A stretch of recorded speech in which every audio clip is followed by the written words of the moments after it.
En el funeral de mi hijo, mi nuera no apareció. Las campanas de la iglesia sonaron como si cada golpe fuera directo a mi pecho, pero ella, la mujer que juró amarlo hasta la muerte, no estaba allí. Mientras yo sostenía entre mis manos temblorosas la foto de mi niño, vi en mi celular algo que me heló la sangre, una imagen suya en la playa, con un vestido ligero, una copa en alto, riendo bajo el sol de Cancún. Y justo cuando mi corazón parecía romperse en 1000 pedazos, recibí un mensaje que decía: «Mamá, ven a casa ahora mismo, no le digas a nadie». El mensaje venía de mi hijo. El día del funeral amaneció gris, como si el cielo también llevara luto por Andrés. Una llovizna fina caía sobre las calles empedradas de nuestro viejo barrio, mientras yo caminaba hacia la iglesia apoyándome en el brazo de mi hermana. Las flores blancas sobre el ataúd parecían demasiado puras para un dolor tan oscuro, y cada paso que daba hacia el altar me pesaba, como si caminara sobre piedras calientes. Los vecinos, los amigos de la infancia de Andrés, algunos excompañeros de trabajo, todos estaban allí. Conté uno por uno los rostros conocidos. 27 personas habían venido a despedirse de mi hijo. 27 almas solidarias en un mundo que de pronto se sentía demasiado vacío. Lo único que faltaba era ella, Camila, mi nuera, la mujer que mi hijo había elegido. 8 años de matrimonio, 8 años de cenas familiares de cumpleaños, de navidades, compartidas de abrazos, que yo creí sinceros. La miré sin verla tantas veces pasar por esa misma puerta. Y ahora, en el día más triste de mi vida, esa puerta permanecía cerrada para ella. Tal vez está en camino, me decía una y otra vez, tratando de engañar a mi propio corazón. Tal vez el tráfico, tal vez un retraso, tal vez el dolor es demasiado grande para llegar sola. Pero las campanas volvieron a sonar. El sacerdote comenzó a hablar. La misa avanzó y Camila no llegó. Antes de continuar, déjame preguntarte algo. ¿Alguna vez has esperado a alguien que jamás volvió? Si esta historia ya está tocando tu corazón, te invito a suscribirte al canal y dejar en los comentarios desde qué ciudad de México nos estás escuchando. A veces saber que no estamos solos en el dolor hace toda la diferencia. Me senté en el banco de madera, sintiendo cómo la humedad se colaba por mi abrigo negro. Mis manos sostenían el rosario de mi madre, ese que ella me dio antes de morir, y que siempre llevo conmigo cuando necesito fuerzas. Cada cuenta entre mis dedos era una súplica silenciosa, que todo fuera un error, que Andrés apareciera vivo, que esta pesadilla terminara. El sacerdote comenzó a hablar de su infancia, de cómo Andrés fue un niño generoso, sonriente, siempre dispuesto a ayudar a quien lo necesitara. Cada palabra era como un cuchillo suave, cortando despacio mi recuerdo. Yo veía al pequeño de 7 años, corriendo por la casa con las rodillas raspadas y la risa contagiosa. Lo veía abrazarme después de la escuela diciéndome: «Mamá, algún día te compraré una casa grande». Nunca imaginé que ese mismo niño terminaría en una caja de madera frente a todos, mientras la mujer que lo acompañó en vida levantaba una copa en algún lugar lejano. Durante la ceremonia escuché murmullos a mi alrededor. «¿Dónde está su esposa?», susurró una mujer detrás de mí. «Qué raro que no haya venido», respondió otra. Esas palabras eran pequeñas agujas clavándose en mi espalda. Bajé la cabeza, apreté los labios y cerré los ojos. No quería gritar. No quería llorar más. No quería que nadie viera cómo la vergüenza comenzaba a mezclarse con el duelo dentro de mí. Al terminar la misa, caminé sola hacia el ataúd. coloqué sobre él una carta que le había escrito esa misma madrugada cuando el sueño no quiso visitarme. En esa hoja le prometía que lo amaría siempre, que su recuerdo viviría en mí, que trataría de seguir respirando aunque cada inhalación doliera. Adiós, hijo mío, susurré. Perdóname si fallé como madre. Y entonces el ataúd fue cerrado. En el cementerio, la tierra húmeda golpeó la madera con un sonido sordo. Cada palada era como un latido que se apagaba.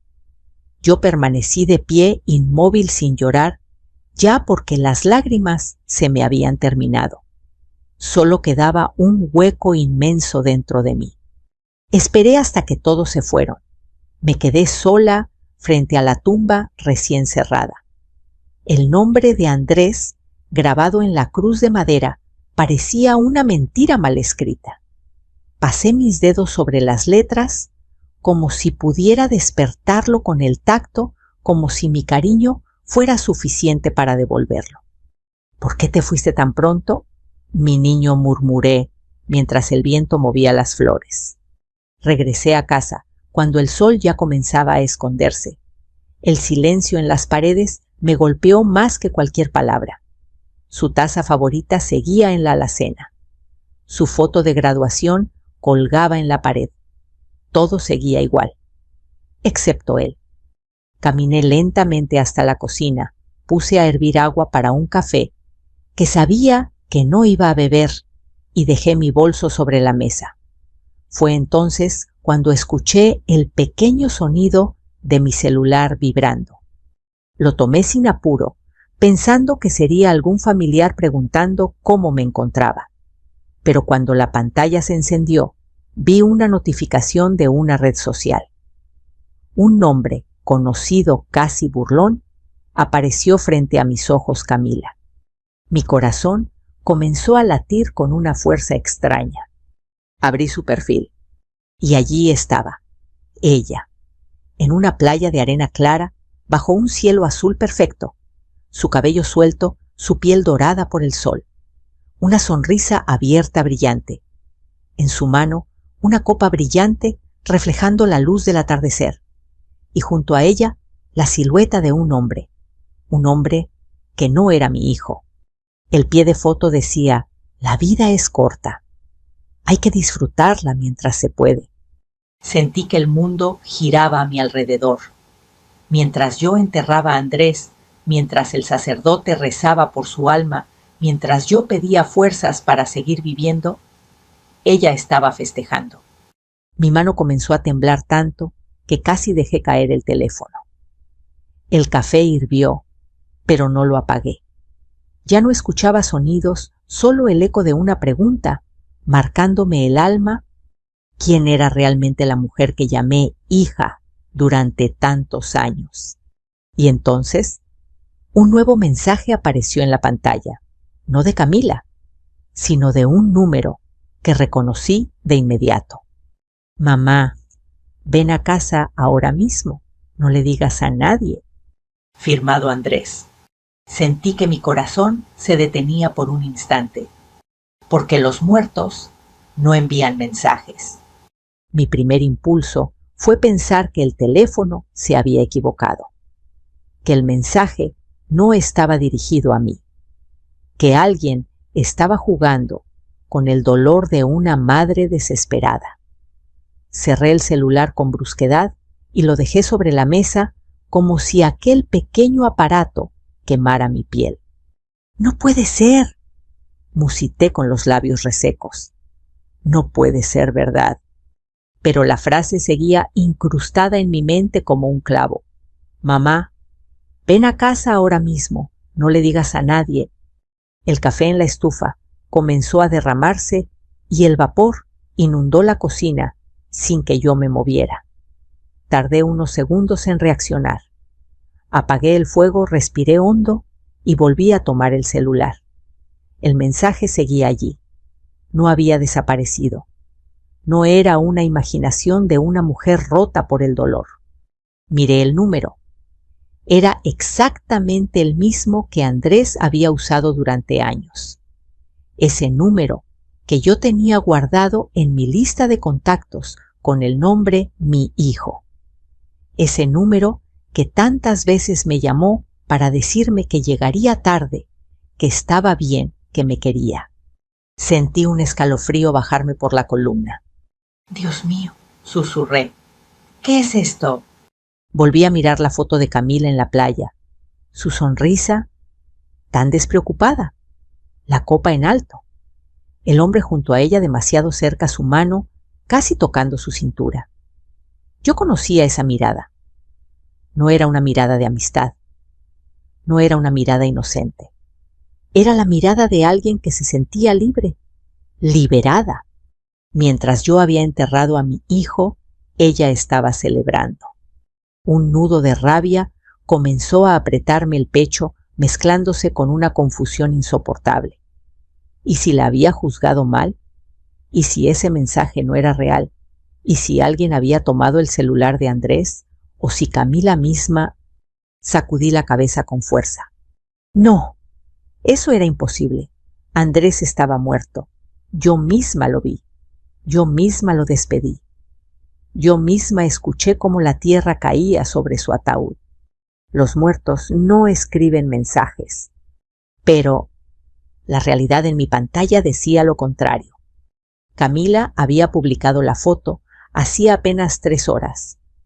3 horas atrás yo estaba de pie junto a su tumba con los zapatos manchados de lodo y la cara empapada de lágrimas secas.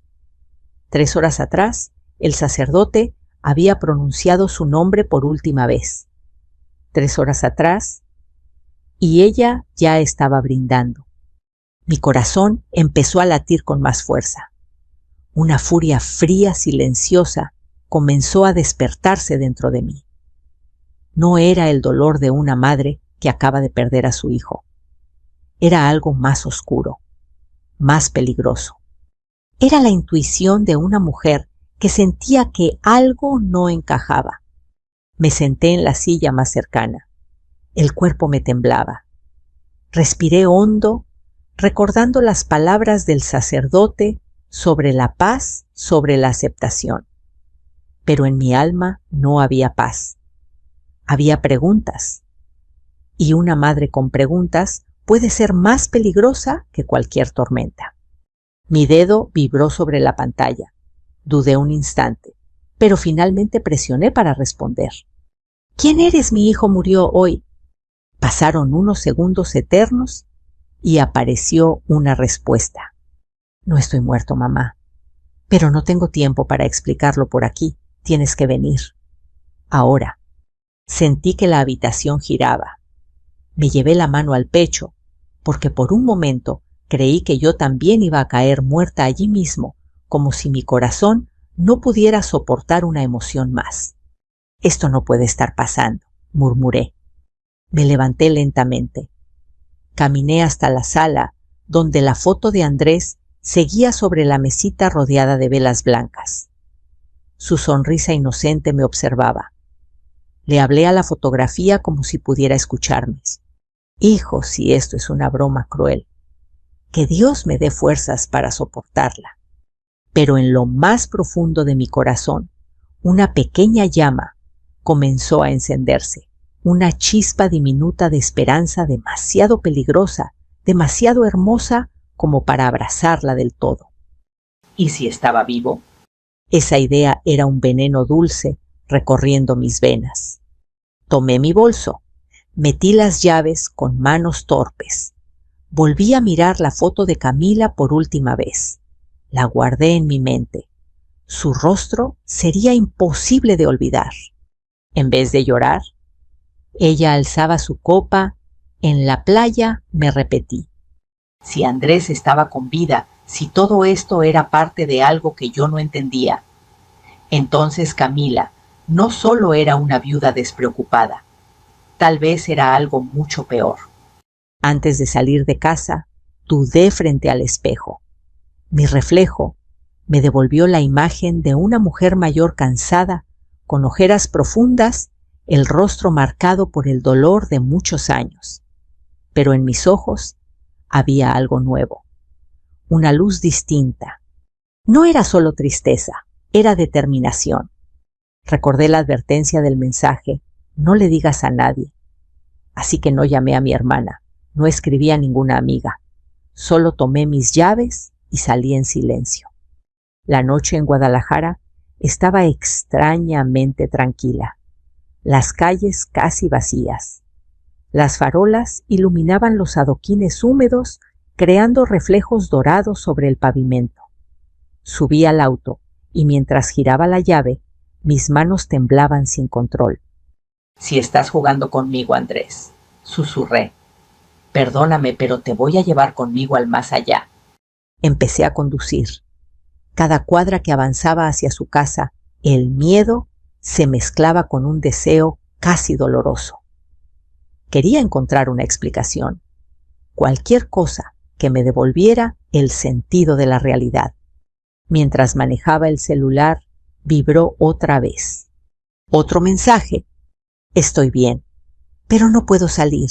Hay personas que me buscan. Mamá confía en mí. Ven sola». Una parte de mí quería girar el auto y regresar a casa. Otra parte quería acelerar, romper las leyes, ignorar el miedo, ignorar la lógica y llegar lo antes posible. Recordé cuando era niño y corría hacia mí después de caer jugando fútbol. Yo siempre lo atrapaba.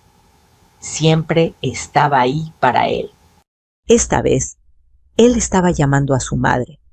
Y una madre nunca ignora a su hijo, ni siquiera cuando el mundo entero dice que ya no existe. A lo lejos vi por fin las luces de su calle, su hogar, ese lugar donde tantas veces compartimos comida, risas, abrazos, discusiones, ese mismo lugar que ahora parecía un escenario prohibido, oscuro, extraño. Apagué las luces del auto unos metros antes de llegar. Respiré profundo una última vez. Abrí la puerta y caminé hacia la casa de mi hijo, que según todos estaba 6 pies bajo tierra.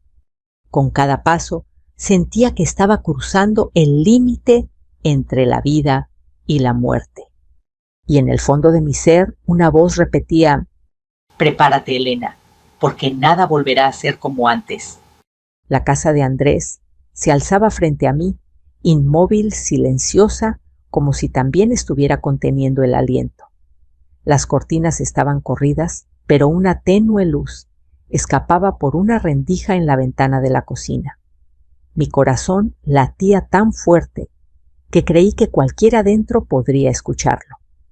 Di un paso más, luego otro. La grava crujió bajo mis zapatos, un sonido que me pareció un trueno en medio de la noche. «Tranquila. Solo es una casa», intenté decirme. Pero nada en ese momento era normal. Al llegar a la puerta, levanté la mano para tocar. Dudé. Recordé cómo tantas veces había tocado allí, antes cargando una bolsa con comida casera, un pastel recién hecho, alguna sopa caliente. Siempre me abría mi hijo con una sonrisa. ¿Ahora? ¿Quién me abriría? Toqué. Nada. Toqué otra vez más fuerte.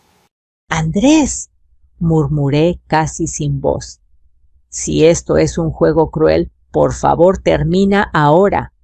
Entonces la puerta se abrió lentamente desde adentro. Sentí que el mundo se detuvo. Allí frente a mí estaba él, mi hijo, de pie, con los ojos rojos, el rostro más delgado, la barba crecida, pero con la misma mirada que había visto desde que nació. Esa mirada que reconocería incluso en la oscuridad más profunda. «Mamá», susurró. No grité, no dije nada, no pude. Mi cuerpo no respondió. Las lágrimas comenzaron a caer por mis mejillas sin que yo pudiera contenerlas. Caminé hacia él temblando y extendí una mano para tocar su rostro, como si temiera que fuera un espejismo. Su piel estaba tibia, estaba vivo. «¿Eres real?», pregunté entre sollozos. «Sí, mamá, soy yo, estoy vivo».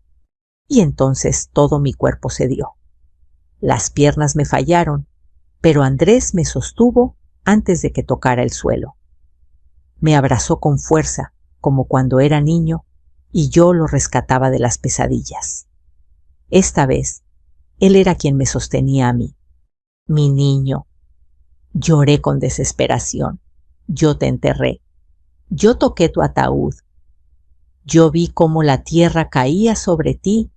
Lo sé, mamá. Lo sé todo. Y lo siento. No tuve otra opción. Me llevó suavemente al interior de la casa. Todo estaba oscuro, excepto una pequeña lámpara sobre la mesa de la cocina. El olor a café viejo y humedad impregnaba el aire. Me sentó en una silla, como si yo fuera la hija y él la madre. «Toma agua», dijo con voz temblorosa. Bebí un sorbo. Mis manos no dejaban de temblar. «Explícame», susurré.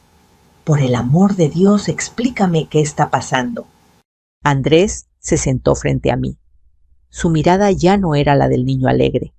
Había en ella una sombra profunda, una mezcla de miedo, culpa y agotamiento. «Hace 6 meses descubrí algo en la empresa», mamá comenzó. «Manipulaban cuentas, lavaban dinero.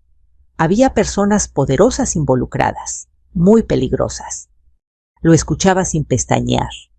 Cuando quise denunciar, empezaron las amenazas. Primero llamadas, luego notas, después hombres siguiéndome en la calle. Dijeron que si hablaba, tú pagarías las consecuencias. Sentí que un escalofrío me recorría el cuerpo. «¿Por qué no me dijiste nada?», susurré. «Porque eres lo que más amo, mamá». Y era justo lo que ellos usarían para controlarme. Apretó los puños. Hablé con un amigo médico del hospital. Él me ayudó a fingir la muerte. Simulamos un paro. Cambiaron los registros por unas horas. Solo él y yo sabíamos la verdad. Era la única forma de desaparecer antes de que me encontraran. Un silencio pesado llenó la cocina. Entonces todo, el ataúd, la misa, ¿era una mentira?, pregunté, sintiendo un dolor punzante en el pecho. Era la única forma de mantenernos con vida, mamá. Me llevé una mano al corazón. Yo sufrí cada segundo, dije con voz quebrada. Lo sé, y me odio por eso, respondió con lágrimas en los ojos, pero no tenía otra opción. Guardó silencio unos segundos, luego levantó la mirada y dijo algo que me heló la sangre aún más que todo lo anterior. «Pero eso no es lo peor, mamá». «¿Qué puede ser peor que esto?», pregunté aterrada. Andrés tomó su laptop, la abrió y giró la pantalla hacia mí. Había fotografías, mensajes, movimientos bancarios, capturas de pantalla. Mi nuera, Camila. Ella lo sabía todo, dijo con voz rota. «¿Cómo?», pregunté, llevando la mano a mi boca. Le conté cuando empezaron las amenazas. Le dije del dinero de la empresa del peligro. Al principio me abrazó, dijo que me cuidaría, pero después cambió. Pasó a otra imagen. Me empezó a pedir que sacara seguros de vida, varios, cada vez más grandes. Decía que quería protegerme, por si algo pasaba. ¿Entiendes, mamá? Sentí que mi estómago se retorcía. ¿Ella quería que murieras? Quería que cobraran millones, respondió con amargura. Filmó conversaciones mías, hacía registros donde yo hablaba de estrés, de tristeza, de miedo. Quería hacer parecer que estaba al borde del suicidio. Mis dedos temblaban sobre la mesa.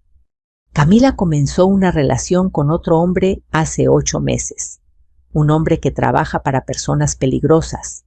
Un hombre que la estaba ayudando a organizarlo todo. De pronto, la imagen en la playa regresó a mi mente. La copa alzada, la sonrisa, el cuerpo junto al suyo. «Ese hombre es el de Cancún», susurré. Andrés asintió con furia contenida. «Ese mismo. Él le prometió una nueva vida. Dinero, libertad, sin marido, sin suegra, sin cargas. Un silencio mortal cayó sobre nosotros. Mientras yo lloraba tu muerte, ella brindaba, dije apretando los dientes. Mientras yo enterraba a mi hijo, ella celebraba. Andrés cerró los ojos. Nunca quiso ser parte de esta familia, mamá. Solo quiso todo lo que yo podía darle, incluso estando muerto. Sentí como por primera vez desde la tarde del funeral el dolor empezaba a transformarse. Ya no era solo tristeza, era algo más fuerte, más oscuro, más decidido. Levanté la cabeza, miré a mi hijo a los ojos. Entonces, dime una cosa, Andrés. ¿Qué vamos a hacer ahora? Y él me respondió con una voz firme, una voz que ya no temblaba. Ahora, mamá, vamos a hacer justicia. El silencio que siguió esas palabras fue diferente. Ya no estaba cargado de muerte. Estaba cargado de algo nuevo, algo peligroso, pero también necesario. Apreté su mano con fuerza. Entonces no estás solo, le dije, porque nadie toca a un hijo sin enfrentar a su madre. Y en ese instante entendí que la mujer que entró llorando a esa casa no era la misma que estaba sentada allí ahora. Algo dentro de mí había despertado y no iba a detenerse. No supe en qué momento dejé de sentir frío en la piel y comencé a sentir hielo por dentro. Miré las imágenes en la pantalla de la computadora de Andrés una tras otra, como escenas de una película que jamás quise ver. Nombres, fechas, cifras. Mi nuera, la misma que me abrazaba en Navidad y me llamaba mamá con dulzura, aparecía al centro de todo. Cada documento, cada mensaje, cada transferencia bancaria llevaba su firma invisible. ¿Cómo pudiste confiar en ella?, me pregunté en voz alta sin darme cuenta. Andrés cerró los ojos por un instante como si cargara años de culpa acumulada. Porque la amaba mamá y porque quería creer en ella, como tú. Sus palabras no me ofendieron. Al contrario, dolieron, pero eran ciertas. Yo también quise creer. Quise ver en Camila a la mujer que formaría un hogar con mi hijo que algún día me haría abuela. Me ilusioné con la idea de una familia completa de domingos con niños corriendo por el patio de risas compartidas. Pero todo eso había sido una mentira construida con paciencia y cálculo. Mira esto, dijo señalando una hoja digital con números resaltados. La cifra me dejó sin aliento. Son pólizas de seguro, explicó. 6 pólizas diferentes, todas a mi nombre, todas con ella como beneficiaria. Ninguna de estas la supe en su momento. Las firmó usando documentos falsificados. Usó copias que tenía de mi identificación. «Dios mío», murmuré llevando una mano a mi pecho. Andrés pasó a otro archivo. Eran capturas de mensajes, conversaciones entre Camila y un hombre guardado como M. Las palabras eran claras, frías, letales. Mañana intentaremos que todo parezca un accidente. Necesito que él luzca inestable. Mientras antes muera más rápido, cobramos. Sentí náuseas. Mis manos comenzaron a sudar. ¿Ese hombre era Miguel?, pregunté. Sí, el mismo que viste en la playa. Mi estómago dio un vuelco. Un nombre que creí insignificante ahora se había convertido en una sombra amenazante. Miguel, el hombre del jardín, el hombre que saludaba con cortesía cuando regaba las plantas, el hombre que me ofrecía cargar mis bolsas cuando yo visitaba a Andrés y a Camila. Él no era solo un amante, dijo Andrés con voz seca. Era parte del plan. Sabe cómo sacar dinero, cómo manipular mujeres, cómo desaparecer cuando todo estalla. Se levantó de su silla y comenzó a caminar por la cocina. Fue él quien le sugirió que me hiciera parecer débil, que grabara mis crisis, mis noches sin dormir, mis momentos de ansiedad. Quería que todos creyeran que yo iba a matarme por la presión. Así mi muerte parecería natural. Trágica, sí, pero creíble. Cerré los ojos. Recordé los días en que Andrés parecía apagado. Sus manos temblaban, su mirada perdida. Yo creía que era estrés por el trabajo, quizás problemas con su matrimonio. Nunca imaginé que estaba siendo observado, grabado, marcado para morir. La ayudó a investigar métodos, continuó Andrés. Envenenamientos lentos, caídas que parecen accidentes, medicamentos mezclados. Lo busqué porque sospeché. Y cuando encontré todo, supe que tenía que desaparecer. Miré a mi hijo. Lo vi diferente. No solo como el niño que crié, sino como un hombre que había enfrentado la muerte sin que yo lo supiera, sin que yo pudiera abrazarlo. Y el dinero, pregunté en un hilo de voz. Andrés volvió a sentarse frente a la computadora. El dinero ya comenzó a moverse. En cuanto me declararon muerto, las pólizas se activaron. Los pagos debían hacerse en las próximas semanas. Camila estaba tan segura que ya había transferido parte a cuentas en el extranjero. Abrió otro archivo: transferencias a Cancún, pagos a hoteles, compras de joyas, regalos caros. Un depósito especial marcado como Miguel. Ella estaba celebrando antes de haber cobrado todo. Creía que el mundo era suyo. Un silencio amargo nos envolvió. Yo no sabía si llorar, gritar o romper aquella computadora contra la pared. Lo único que hice fue tomar la mano de Andrés. ¿Qué vas a hacer ahora, hijo?, le pregunté. Él me miró fijamente. Sus ojos ya no mostraban miedo, sino una determinación que jamás le había visto. No puedo salir oficialmente a la luz todavía, mamá. Si descubren que estoy vivo antes de tiempo, todo se viene abajo. Pero tampoco puedo permitir que Camila salga impune. Respiró hondo. Voy a denunciar la estafa. Anónimamente, a través de un contacto en la fiscalía. Cuando comiencen a investigar, congelarán sus cuentas.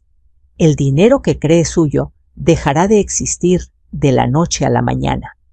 Mis labios temblaron. ¿Y luego? Luego, cuando ella esté desesperada, cuando no tenga dónde esconderse ni con qué pagar, aparecerá la verdad. Y yo también. Me quedé callada. Escuché el zumbido del refrigerador, el latir de un reloj viejo al fondo del pasillo. Cada sonido parecía marcar una cuenta regresiva. ¿Me estás pidiendo que mienta por ti?, le pregunté. Andrés asintió lentamente.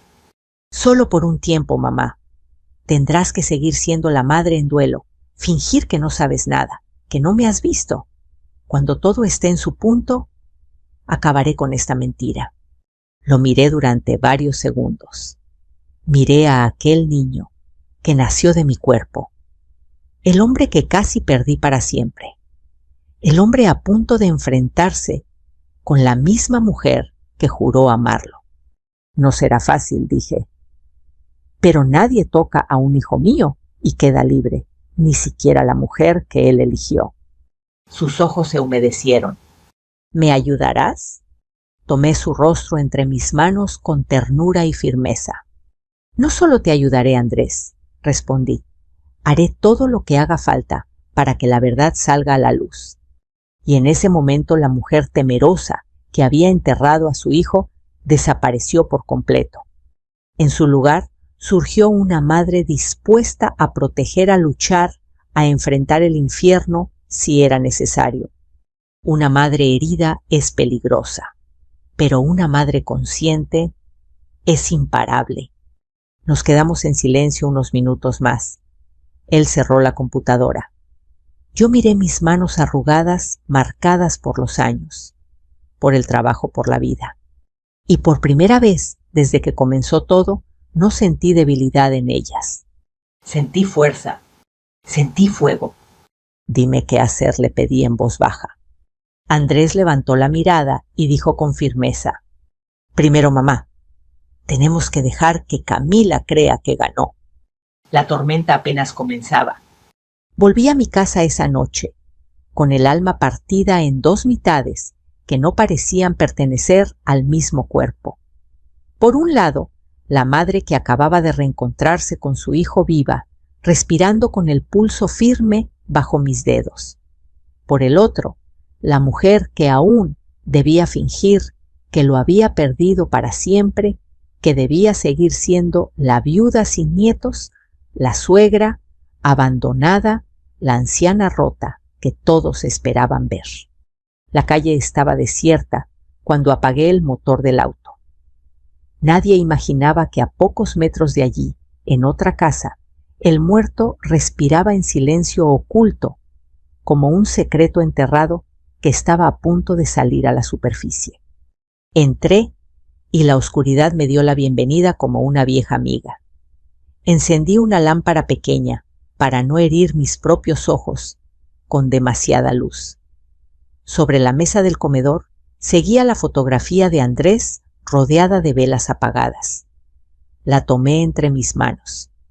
«Perdóname, hijo mío», susurré, «por haber llorado tu muerte sin saber que la vida aún latía en ti». La guardé en un cajón.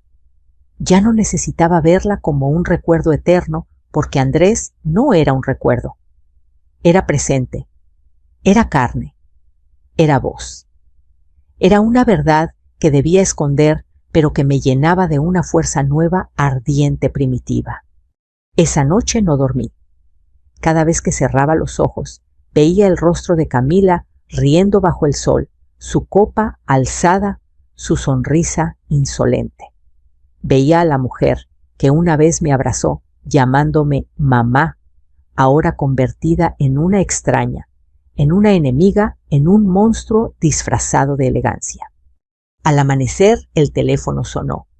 Su nombre apareció en la pantalla. Camila. Mi corazón dio un salto seco. La primera llamada.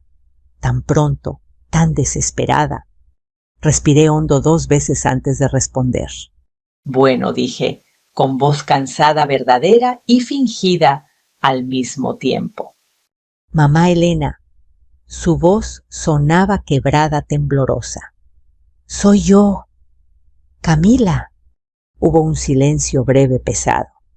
Lo sé, respondí con frialdad contenida. Reconozco tu voz. No he podido comunicarme contigo. No sabía si podrías contestar. Lo siento tanto por Andrés. Sollozó. Apreté la mandíbula. Mi mano derecha se cerró en un puño bajo la mesa. ¿Lo estás recordando ahora?, respondí. Después de días de silencio. Ella no contestó de inmediato.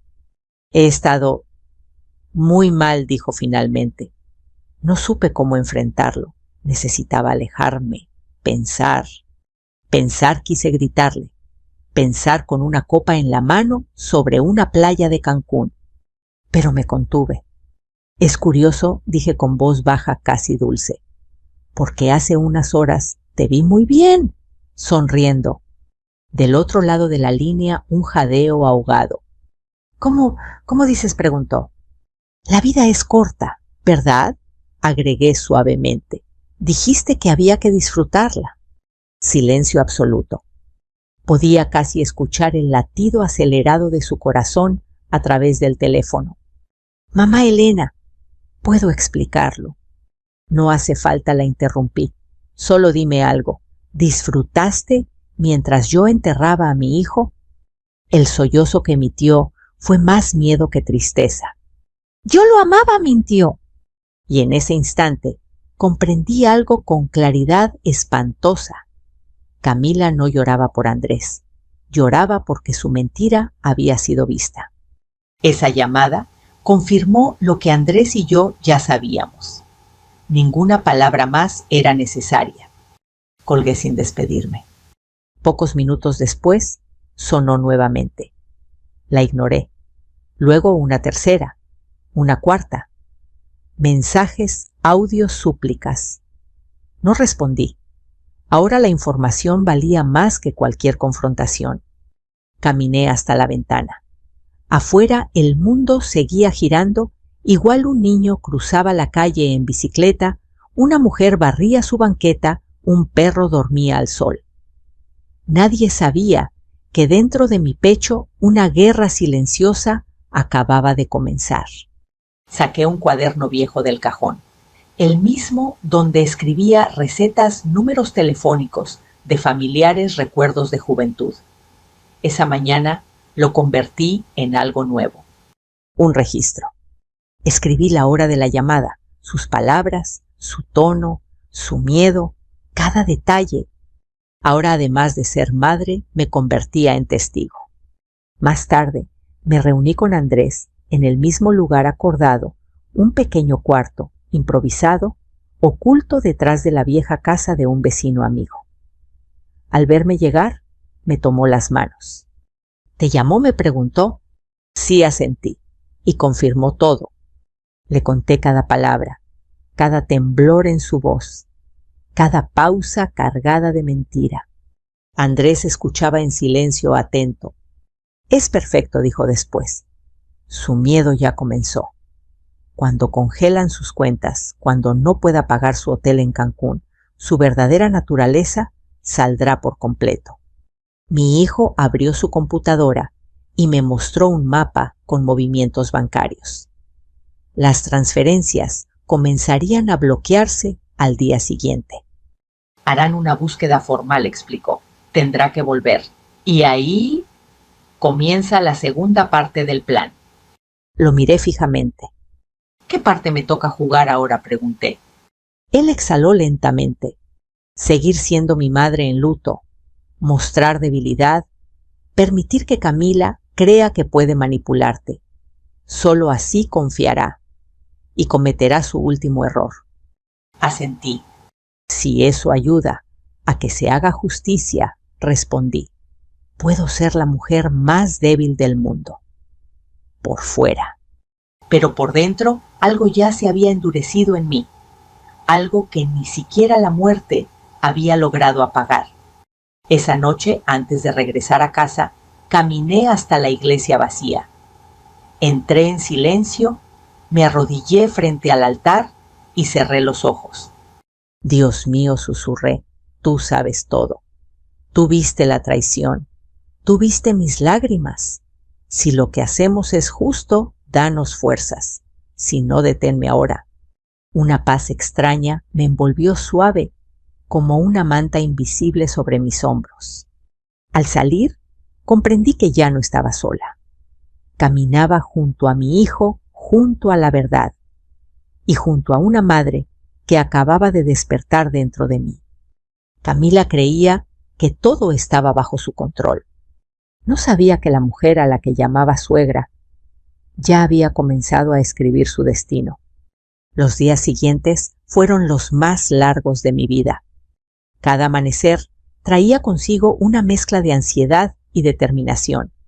Yo seguía saliendo a comprar el pan, regaba mis plantas, respondía a los saludos de los vecinos como si nada hubiera cambiado. Pero por dentro, cada movimiento mío estaba calculado. Cada gesto de aparentar fragilidad era parte del plan que estábamos construyendo Andrés y yo. Mientras tanto, Camila dejó de subir fotos. Esa mujer que apenas unos días antes brindaba en la playa, que mostraba su vida como una reina bajo el sol, de pronto desapareció de las redes. No más sonrisas, no más mar azul, no más copas en alto, y eso solo significaba una cosa. El dinero había dejado de fluir. Le congelaron las cuentas, me confirmó Andrés por mensaje cifrado. Ya no puede pagar ni un café. Mi corazón no sintió alegría, tampoco lástima. Solo una verdad amarga, cualquiera que cosecha traición recoge ruina. A la tarde siguiente, el teléfono volvió a sonar. Esta vez no hizo falta mirar la pantalla. Sabía quién era antes de ver el nombre. Camila. Conté hasta 5 antes de contestar. Sí, dije con voz cansada. Mamá, Elena. Sollozó enseguida. Estoy en el aeropuerto. No me dejan salir del país. Dicen que hay irregularidades con mis cuentas. Mi dinero desapareció. No entiendo nada. Su voz, ahora rota, ya no tenía el tono arrogante de la playa. Sonaba pequeña, derrotada. ¿Cómo llegaste a saber eso?, pregunté secamente. Fui al banco. Todo está bloqueado. Dijeron que hay una investigación por fraude. Fraude, yo no he hecho nada malo. Sus palabras eran una cascada desesperada. Tal vez alguien descubrió la verdad, respondí clavando cada sílaba. No, eso no puede ser, lloró. Todo estaba perfecto. Yo cuidé cada detalle. Cayó de golpe. Y en ese silencio supe que había dicho demasiado. Cada detalle. ¿De qué, Camila?, pregunté con una calma que daba miedo. Al otro lado de la línea, solo silencio y respiración agitada. Había caído sola en su propia trampa. Colgué sin decir más. 2 horas después, escuché golpes desesperados en mi puerta. Abrí y allí estaba ella. Nada quedaba de la mujer pulcra, elegante, siempre bien arreglada. Su cabello estaba enredado, sus ojos hinchados por el llanto. Un vestido arrugado colgaba sobre su cuerpo como si lo hubiera usado varios días seguidos. Llevaba una pequeña maleta y una bolsa rota. «Por favor», susurró, «déjame entrar. No tengo a dónde ir». La observé en silencio durante unos segundos. Era la misma mujer que alzó una copa mientras yo enterraba a mi hijo. «¿Y tú crees que la casa de una madre en duelo es un hotel?», respondí sin moverme. «Yo también estoy de luto», dijo intentando entrar. Andrés era mi esposo. Sentí algo romperse dentro de mí. Pero no fue tristeza, fue indignación. «No te atrevas a pronunciar su nombre», le advertí. Mis palabras la hicieron retroceder. «He perdido todo». Lloró. «No entiendo qué está pasando. Necesito tu ayuda. Eres lo único que me queda». La ironía de esa frase casi me hizo reír. «¿Dónde está el hombre con quien brindabas en la playa?», pregunté. «¿Tu nuevo compañero no quiere ayudarte ahora?». Sus ojos se abrieron con terror. «¿Quién te dijo?». «Yo lo vi», respondí. «Lo vio el mundo entero». Sus piernas temblaron. Se sujetó del marco de la puerta para no caer. «Miguel me dejó», confesó con voz rota. «Dijo que yo era un problema, que no quería meterse con alguien investigada por la policía». Asentí lentamente. «Eso pasa cuando uno construye su vida sobre mentiras», dije en voz baja. Ella cayó de rodillas frente a mí. «Te lo ruego, no me dejes en la calle. Yo sé que cometí errores, pero estoy sola». Miré esa escena sin compasión, la misma que no apareció en el funeral, la misma que no derramó ni una lágrima real, la misma que se atrevió a predecir la muerte de mi hijo. «¿Sabes lo que es estar sola?», Camila, le pregunté. «Es ver cómo entierran a tu único hijo mientras su esposa celebra en otro país». Se llevó la mano a la boca horrorizada. «Eso fue un error. Yo estaba fuera de mí». «No, eso fue el verdadero tú», respondí con firmeza. En ese momento, un vehículo se detuvo frente a la casa. Luces azules y rojas comenzaron a reflejarse sobre las paredes. Camila levantó la mirada completamente pálida. «¿Qué es eso?», susurró temblando. Y yo finalmente la miré a los ojos y dije: «Eso, Camila, es la consecuencia de todo lo que hiciste». Las puertas de la patrulla se abrieron. 2 agentes bajaron con pasos firmes. «Camila Ruiz?», preguntó uno de ellos. Ella no pudo responder. Su cuerpo se estremecía como una hoja en medio del viento. «Queda usted arrestada por fraude, conspiración y lavado de dinero». En un último intento desesperado, Camila volteó hacia mí. «Mamá Elena», susurró, «perdóname. Yo no sabía lo que hacía». Y entonces Pronuncié las palabras más frías que jamás había dicho. Yo tampoco sabía que eras un monstruo. Los agentes la esposaron y la levantaron. Mientras la llevaban a la patrulla, ella giró una vez más su rostro como buscando alguna compasión en mis ojos. No la encontró. Solo encontró la mirada de una madre que por fin estaba haciendo justicia por su hijo. Las sirenas desaparecieron calle abajo. Yo cerré la puerta lentamente. El silencio regresó. Pero ahora ese silencio no pesaba. Ahora era libertad en forma de silencio. Tomé mi celular y escribí solo 2 palabras. ¡Ya está! Segundos después llegó la respuesta de Andrés.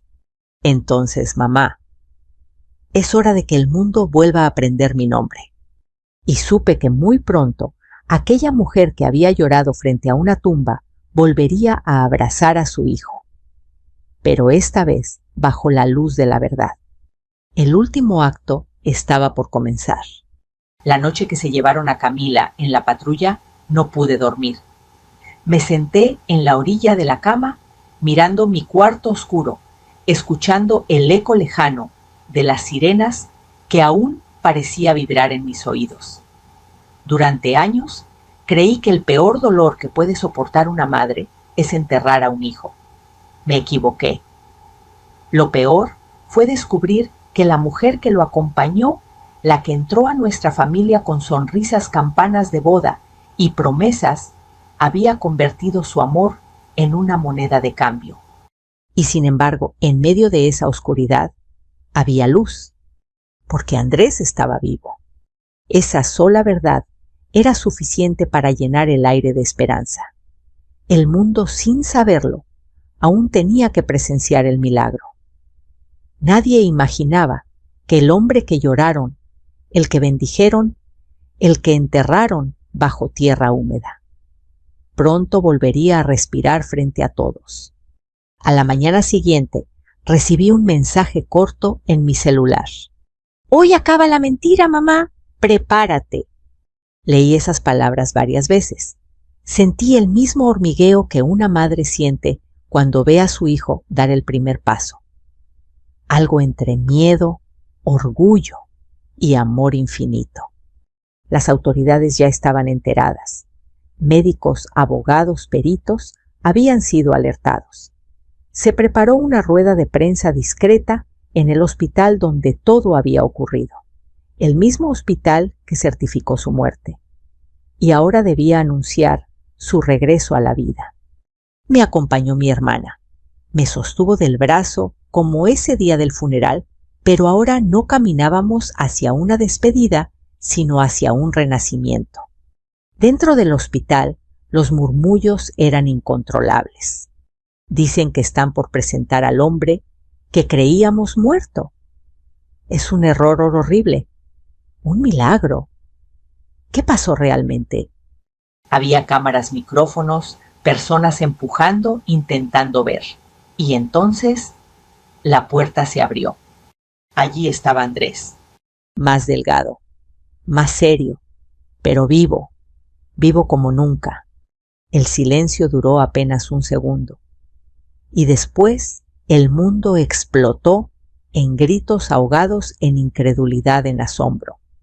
«Es él, está vivo, Dios mío, resucitó». Yo no escuchaba nada, no veía las cámaras, no veía a nadie más. Solo lo vi a él. Y corrí. Corrí como cuando era niño y se perdía en el mercado. Lo abracé con tanta fuerza que sentí su corazón latir contra el mío. No eran latidos imaginarios, eran reales, cálidos, vivos. «Hijo mío», susurré entre lágrimas, «mi niño volvió». «Nunca me fui del todo», mamá me dijo bajito. «Siempre te escuché, incluso desde la oscuridad». Las cámaras captaron aquel instante. Y aunque mi historia ya no era privada, no me importó, porque lo único que veía era a mi hijo de vuelta en mis brazos. Horas después, la noticia recorrió todo México. Las pantallas repitieron una y otra vez: el hombre que fue enterrado vivo está con vida. Pero detrás del milagro también llegó la verdad oscura. Se revelaron las investigaciones contra Camila, los seguros falsos, las cuentas bloqueadas, las pruebas firmes de su traición, su conspiración, su ambición enfermiza. En la corte, ella ya no tenía la sonrisa altiva de las fotos, no tenía la copa, no tenía la playa, solo un uniforme gris, esposas en las muñecas y una mirada vacía. Cuando me llamaron a declarar, la miré de frente por última vez. «Mírame», le pedí con calma. «Mírame como lo hacías en mi cocina cuando me llamabas mamá». Sus ojos se llenaron de lágrimas verdaderas. «Demasiado tarde. ¿Qué hiciste con ese amor que yo te ofrecí, como si fueras mi hija?», pregunté. «¿Cómo pudiste buscar dinero en lugar de vida?». No respondió, porque no quedaban explicaciones que pudieran salvarla. Fue condenada a 12 años de prisión. 12 años para pensar, 12 años para recordar, 12 años para entender que hay traiciones que cuestan una vida, aunque la vida, en este caso, haya logrado regresar. Meses después, Andrés comenzó de nuevo. Cambió de trabajo. Se mudó a otra ciudad. Empezó a ayudar a personas que, como él, habían sido víctimas de corrupción y engaños. Transformó su dolor en un propósito. Y yo volví a escuchar su risa en la cocina. Volví a preparar café para dos. Volví a ver su sombra pasar por el pasillo. Volví a sentir que la vida aún podía ofrecerme algo bueno. Un día me preguntó: «Mamá, ¿te arrepientes de algo?». Lo pensé durante un largo momento. «Solo me arrepiento de una cosa», respondí: «de haber permitido que otros escribieran nuestra historia por tanto tiempo». Tomé sus manos, esas manos que yo sostuve de bebé, que creyeron frías bajo una tumba, que ahora estaban tibias otra vez. Pero hoy, sonreí, nuestra historia vuelve a ser nuestra. Y mientras el sol se colaba por la ventana, entendí algo que quiero compartir contigo, que me escuchas ahora. La traición puede romperte el alma, el dolor puede enterrarte en vida, pero el amor verdadero siempre encuentra la forma de regresar. Si esta historia tocó tu corazón, si alguna vez has sentido que la vida te arrebató algo, pero que aún sigues de pie, déjame un comentario aquí debajo y dime desde qué lugar estás escuchando esta historia. Y si quieres seguir acompañándonos en más relatos de lucha, misterio, amor y segundas oportunidades, suscríbete al canal ahora mismo. Porque mientras sigas aquí, mientras sigamos contando historias juntos, la esperanza nunca estará muerta. Nunca imaginé que el día más esperado de mi vida comenzaría con una puñalada emocional. Después de viajar horas enteras, con los pies hinchados y el corazón desbordado de ilusión, mi propio hijo, mi Luis Fernando, me miró a los ojos y dijo algo que jamás podré olvidar: «Mamá, no entres. Mi esposa no quiere que vengas a visitar». Sentí como si el mundo entero se encogiera alrededor de mí. Las voces del hospital se volvieron un murmullo distante y por un instante no supe si debía llorar, gritar o simplemente desaparecer. Ese fue el momento exacto en que mi alma se rompió en silencio. Aquel 14 de abril todavía lo siento en mis huesos. El sol caía fuerte sobre la ciudad y el viento arrastraba polvo y olor a gasolina típico de las avenidas principales. Llegué al hospital con una bolsita de manta bordada que yo misma había hecho para mi nieto Mateo. Dentro llevaba un par de calcetitas azules, una cobijita suave y una medalla de San Judas que había pertenecido a su abuelo. Todo eso lo apreté contra mi pecho como si fuera un tesoro. Entré al hospital despacio, mirando a todos lados. Las personas caminaban apresuradas, algunos con flores, otros con globos, otros con ojos hinchados de cansancio. Yo solo buscaba a mi hijo. Cuando por fin lo vi salir por la puerta de maternidad, sentí una oleada de alivio. Pero ese alivio duró apenas unos segundos. Luis Fernando caminó hacia mí con los hombros tensos y la mirada perdida.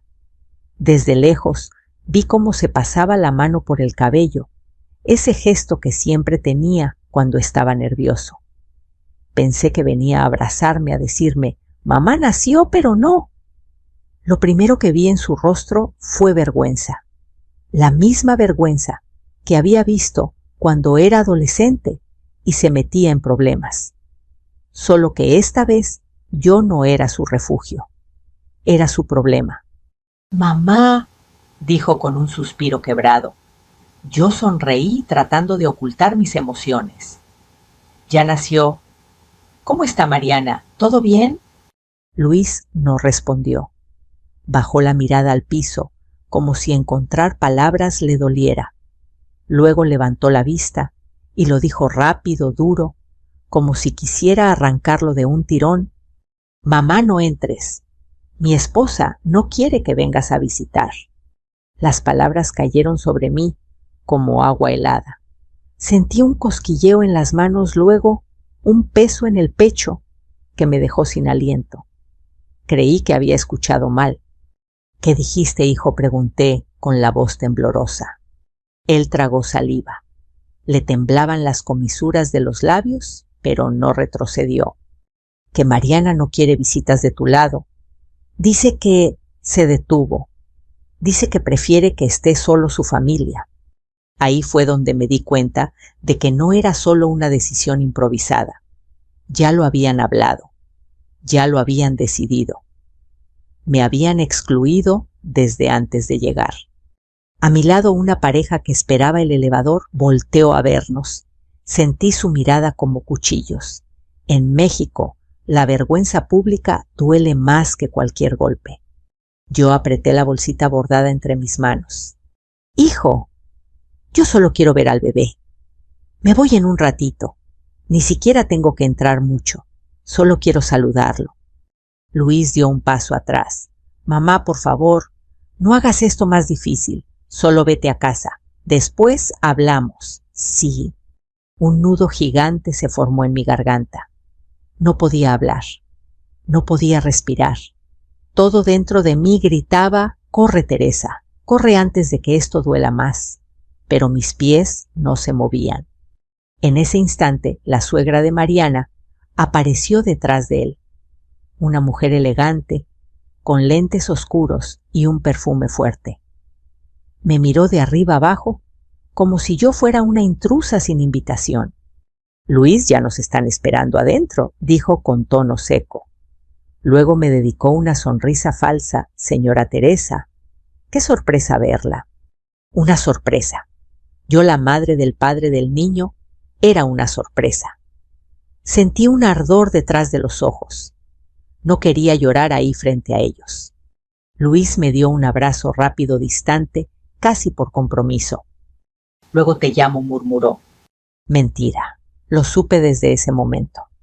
Cuando se dio la vuelta y lo vi alejarse con esa pequeña familia que ya no me incluía algo dentro de mí, crujió. No sabía si era resentimiento, tristeza o simplemente agotamiento.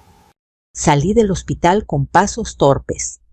A cada paso, la bolsa de manta rozaba mi costado, recordándome lo que no pude entregar. El sol me quemaba la nuca. El sonido de las ambulancias me retumbaba en los oídos. Una señora vendía flores cerca de la entrada. Cuando pasé junto a ella, me dijo: «¿Todo bien, doñita?». Quise responder, pero no pude. Solo negué con la cabeza. Subí al camión sin mirar atrás. En el camino, las calles se movían borrosas detrás de la ventana. No sabía si lloraba por mi hijo, por mi nieto o por mí misma.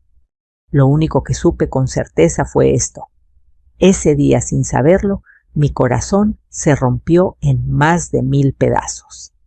Cuando llegué a casa aquella tarde, el silencio me recibió como un golpe seco. La puerta rechinó al abrirse y el sonido solitario resonó en todo el pasillo, amplificando la sensación de abandono que me atravesaba el pecho. Dejé la bolsita bordada sobre la mesa con un cuidado casi ceremonial, como si aún guardara la esperanza de que algún día llegara a las manos de mi nieto. Pero en ese momento solo era el recordatorio de lo que no pude vivir. Me senté en la silla de la cocina, esa misma silla desde la que vi crecer a Luis Fernando. Cerré los ojos y, como sucede cuando el dolor es demasiado grande, mi mente me arrastró al pasado sin pedir permiso. Después de todo, cuando el presente duele, uno busca refugio en los recuerdos, aunque también esos recuerden lo que ya no volverá. Luis era apenas un niño cuando su padre murió. Recuerdo esa noche como si estuviera grabada con fuego la llamada, los gritos de los vecinos, el cuerpo cubierto con una sábana blanca. Luis tenía 8 años. Lloró abrazado a mis piernas, temblando como un pajarito mojado, mientras yo trataba de mantenerme firme. «Mamá, ya no va a despertar». Y yo, sin saber cómo consolarlo, solo lo acerqué más a mi pecho. A partir de ese día, todo cambió. Desperté antes del amanecer para preparar tamales y tortillas. Las vendía afuera de la secundaria y luego en la plaza del pueblo. A veces, cuando no alcanzaba para los gastos, limpiaba casas ajenas. Recuerdo cómo mis rodillas me ardían al restregar pisos, pero pensaba en mi hijo, y el dolor se me volvía pequeño. Luis me esperaba muchas tardes sentado en la banqueta, con su mochila desgastada y los pies colgando. Cuando me veía llegar, su carita se iluminaba. Mamá, hice la tarea solo, y saqué 10 en matemáticas, y yo lo abrazaba fuerte, orgullosa, siempre orgullosa. Había momentos difíciles, claro, días de lluvia donde no vendía nada, noches donde Luis tosía sin parar y yo pasaba horas rezando para que no se enfermara más. Pero él creció bueno, atento, cariñoso. Siempre me decía: «Cuando sea grande, mamá, vas a descansar. Yo te voy a cuidar». Esas palabras aún las escucho en mi memoria, tan claras y tan lejanas, como si pertenecieran a otro universo. Los años pasaron. Luis se convirtió en un adolescente alto y delgado, con ojos tristes pero nobles. Era popular en la preparatoria. Todas las muchachas suspiraban por él. Recuerdo la primera vez que me habló de Mariana. «Es diferente, mamá», me dijo. «Es fina e inteligente, y dice que le gusto». Yo lo escuché con una mezcla de emoción y preocupación, no porque no quisiera verlo enamorado, sino porque mis intuiciones de madre siempre fueron más fuertes que cualquier apariencia.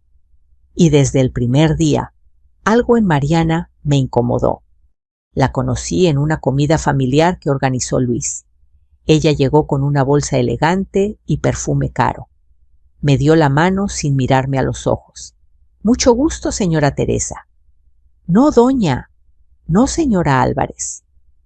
Un señora rápido, frío, como cuando uno toca algo que no quiere tocar. Aún así, hice mi mejor esfuerzo. Le serví mole, le ofrecí café, intenté conversar, pero Mariana solo sonreía poco y hablaba bajito con Luis, como si yo no existiera. Esa fue la primera señal.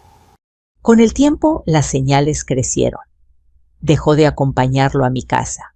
Luis comenzó a cancelar nuestras comidas. Mariana criticaba mi manera de vestir, mis manos gastadas, mi forma de hablar. Pero yo callaba. Callaba porque no quería perder a mi hijo. Callaba porque había aprendido en la vida que a veces guardar silencio es la única forma de conservar lo poco que uno tiene. Cuando me enteré de que se casarían, me puse feliz. Recé para que fuera una buena esposa, para que no me alejara de él, para que al fin Luis tuviera una familia completa. Pero el día de la boda me sentí más invitada que madre. Me sentaron lejos, casi al fondo. Mariana apenas me abrazó. Luis estaba nervioso, como si temiera que yo causara algún inconveniente. Esa palabra inconveniente se volvería una sombra constante en mi vida. Con el paso del tiempo, Mariana se volvió la dueña del calendario de Luis. Nada ocurría sin su permiso. Si yo quería ir a visitarlos, siempre había un pretexto. Estamos ocupados. Hoy no conviene. Mariana está cansada. Luis, poco a poco, comenzó a contestar mis llamadas con prisa, como si tuviera miedo de que alguien lo escuchara hablar conmigo. Yo sonreía al teléfono sin que él me viera, tratando de fingir que no me dolía. Cuando supe que esperaba un bebé, creí que todo cambiaría, que quizá un nieto abriría puertas que antes estaban cerradas, que Mariana, al convertirse en madre, entendería la importancia de la familia, pero me equivoqué. No fui invitada al baby shower. No me mandaron fotos del ultrasonido. Solo supe detalles por doña Remedios, mi vecina, que vio una publicación en redes. Yo, la abuela, me enteraba por terceros. Aún así tejí la cobija, bordé su nombre, recé cada noche por el nacimiento y guardé dinero para viajar al hospital, porque aunque ellos me ignoraran, yo nunca he dejado de quererlos. Volví al presente cuando un rayo de luz entró por la ventana y golpeó mi rostro. Las manos me temblaban encima de la mesa. Respiré hondo. Sentí un vacío que no había sentido ni siquiera cuando quedé viuda. ¿En qué fallé, señor?, murmuré, mirando la medallita de San Judas que colgaba en la pared. ¿Qué hice mal con mi hijo? Pero el silencio no respondió. El dolor era tan profundo que me quedé quieta casi 1 hora sin moverme, escuchando únicamente el goteo del fregadero. Tenía la sensación de que si abría la boca, el llanto me rompería por completo. Porque en el fondo, yo sabía que ese día no era el primer rechazo, era simplemente el más evidente, el más brutal, el que me dejó sin fuerzas para seguir fingiendo que todo estaba bien. Y aún así, incluso con el corazón roto, me repetí las mismas palabras que me sostuvieron toda la vida: él es mi hijo. Pase lo que pase, siempre será mi hijo. No sabía que lo peor aún estaba por venir. No sabía que el teléfono sonaría días después para darme otra herida. La herida que terminaría por cambiarlo todo. El amanecer del día siguiente llegó pesado, con un aire extraño, como si el propio cielo anunciara que algo estaba por quebrarse de manera definitiva. El café sabía más amargo que de costumbre, o tal vez era yo quien no encontraba consuelo en nada. La casa silenciosa y vieja parecía observarme, como si supiera que mi corazón había perdido una pieza que no encontraría tan fácilmente. Pasé la mañana arreglando cajones, limpiando rincones que nadie más vería. Esa es la ocupación de las mujeres solas, intentar llenar el vacío con tareas pequeñas, esperando que el dolor se distraiga. Pero el mío no se fue.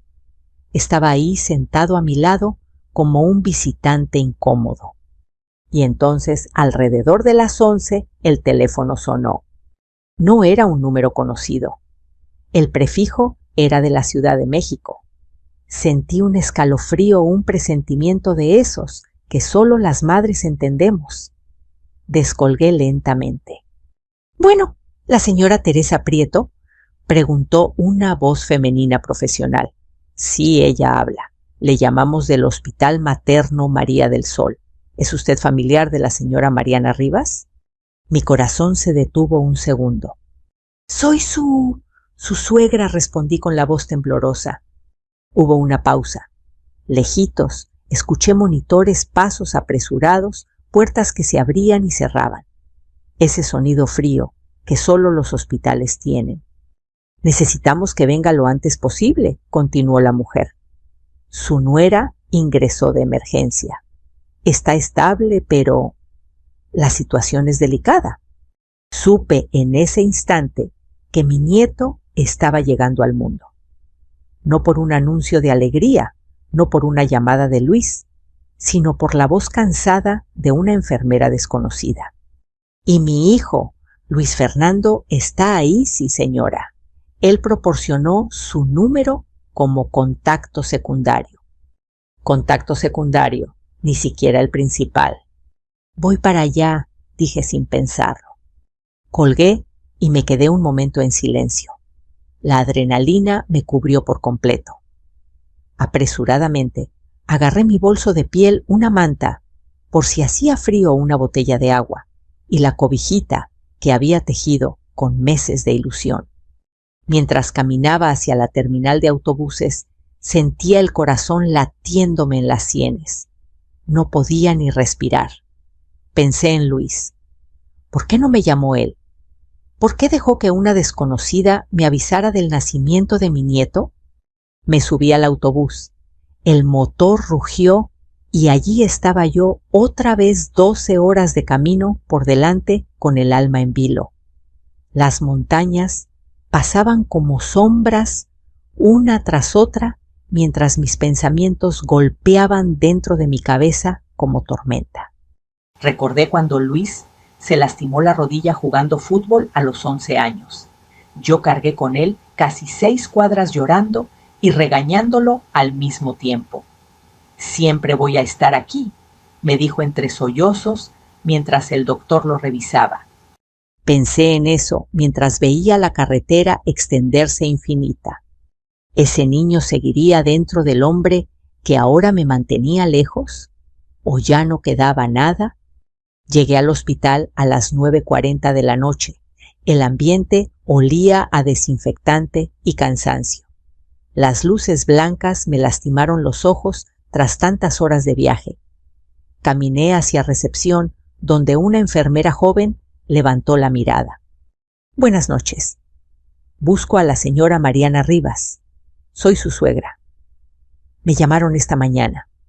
La enfermera revisó la computadora. Piso 2, sala de maternidad. Pase por ese pasillo, sube en el elevador y pregunte por la doctora Sandoval. Asentí, avancé rápido. Mis pasos resonaban en el suelo brillante como si cada uno marcara el ritmo de mi angustia. Al doblar la esquina del pasillo, lo vi. Luis Fernando estaba sentado en una banca metálica con el rostro hundido entre las manos. Su camisa arrugada, su cabello desordenado. Parecía un hombre derrotado. Luis, hijo, susurré. Él levantó la mirada despacio. Sus ojos estaban rojos, hinchados. Cuando me vio, una mezcla extraña de alivio y sorpresa cruzó su rostro. Mamá, murmuró levantándose. Me acerqué para abrazarlo, pero él dudó. Fue un abrazo breve, frío, de esos que se dan cuando ya no existe la confianza, solo la costumbre. ¿Cómo está Mariana?, pregunté. Tuvo una complicación. Empezó con presión muy alta. El doctor dijo que tenían que adelantar el parto. Estuvo mal, muy mal. Yo pensé que su voz se quebró. Le tomé la mano. Tranquilo, hijo. Ya estás aquí. Estoy contigo. Luis respiró hondo, como si mis palabras le dieran algo de piso. ¿Y el bebé?, pregunté con el alma temblando. Aún no nace. Están en eso. Me dijeron que esperara. Nos quedamos en silencio un momento. Yo no sabía si tomarlo de la mano, abrazarlo, consolarlo. Sentía que había un muro entre nosotros, un muro frío, construido con años de distancia y palabras no dichas. Entonces, sin mirarme, Luis murmuró: Mamá, por favor, no hagas nada. No entres si Mariana no quiere. Necesitamos paz. Ahorita es mejor evitar problemas. ¿Problemas? Otra vez esa palabra.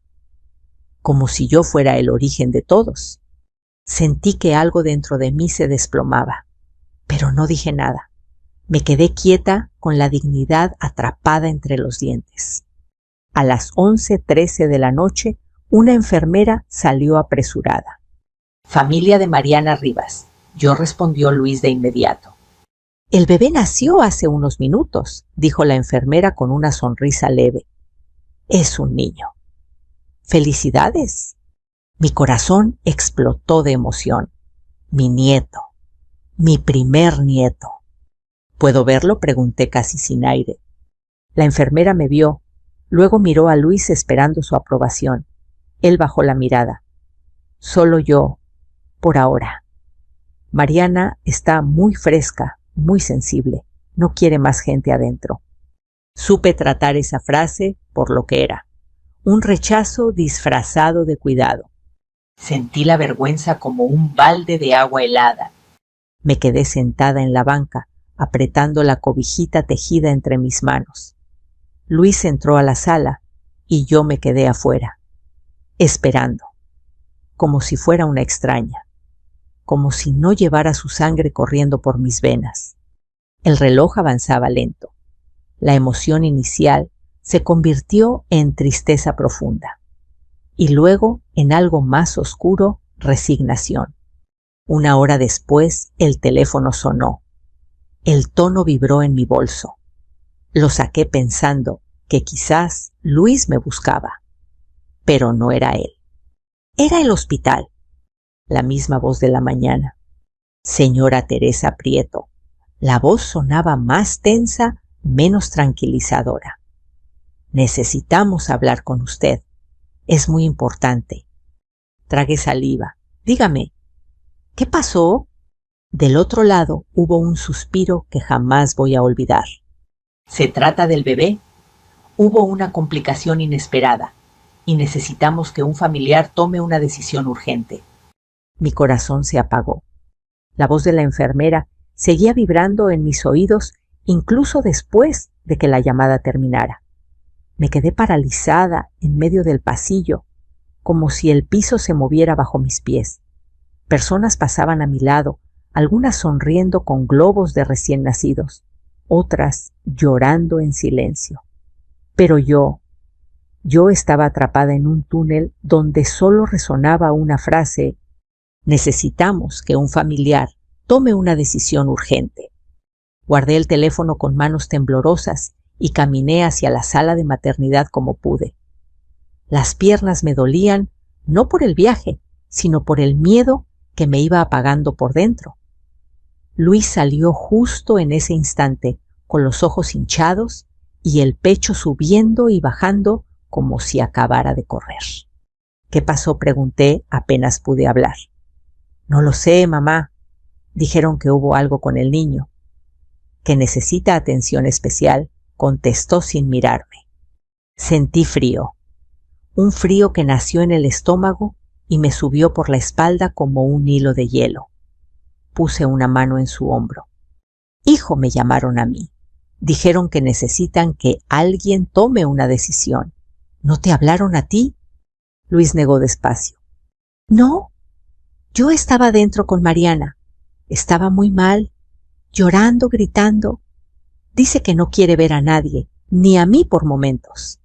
Lo abracé instintivamente, y por un segundo él apoyó la frente en mi hombro como cuando era niño. Pero enseguida se soltó, como si recordara que había límites, que yo era problema. La doctora Sandoval apareció entonces con una carpeta en la mano y un gesto serio. Familia del bebé Mateo. Yo soy la abuela, respondí rápida. Yo soy el padre, dijo Luis, acercándose. La doctora nos miró a ambos, evaluándonos como si buscara quién estaba más estable para recibir la noticia. El bebé nació con dificultades respiratorias. Su saturación bajó demasiado rápido. Necesitamos trasladarlo a cuidados especiales y aplicar un tratamiento inmediato. No es extremadamente invasivo, pero sí requiere autorización. Y la madre no está en condiciones de decidir. Luis abrió los ojos desesperado. Hagan lo que tengan que hacer. Yo autorizo. Necesitamos firma, añadió la doctora. Una firma responsable. Y el número que aparece en la documentación es el suyo, señora, dijo mirándome. El mío. El único número. El número que dejaron como contacto principal, cuando ni siquiera me querían ahí. Tragué saliva y extendí la mano para firmar. Luis me miró confundido, como si no entendiera por qué mi número estaba ahí. Yo fingí no notar su expresión. Después de firmar la doctora, se marchó a toda prisa. Luis quedó de pie mirando el suelo. Mamá, suspiró. Yo no di tu número. Debe haber sido la mamá de Mariana. Yo asentí, pero por dentro sabía la verdad me habían usado. De nuevo, cuando les convenía, cuando había problemas, cuando había que cargar con responsabilidades. Durante las siguientes horas estuvimos esperando noticias del bebé. Yo quería sentarme junto a Luis, consolarlo, pero cada vez que me acercaba, él se alejaba un poco, como si temiera que alguien nos viera demasiado cerca. A medianoche la doctora regresó. Mateo está respondiendo. Aún es pronto para asegurar nada, pero está luchando. Es fuerte. Fuerte. Como su padre cuando nació. Como su madre cuando la vida se le hizo pesada. Como todas las mujeres que cargan más de lo que dicen. Sentí un nudo en la garganta. ¿Puedo verlo?, pregunté. La doctora dudó. Solo un familiar directo puede entrar. Soy su abuela, dije firme. Lamentablemente, la madre pidió expresamente que solo su familia entrara. Ese golpe fue seco, preciso. Luis agachó la cabeza. Lo siento, mamá, murmuró. Imaginé a Mariana en una cama limpia, rodeada por su madre y su hermana, dándole órdenes a las enfermeras diciendo que yo no pasara, como si fuera una amenaza, como si fuera alguien que sobra. Tuve que apartar la mirada, porque si seguía viendo a Luis, iba a decir algo que me arrepentiría, y yo siempre he preferido tragarme el dolor antes que herir.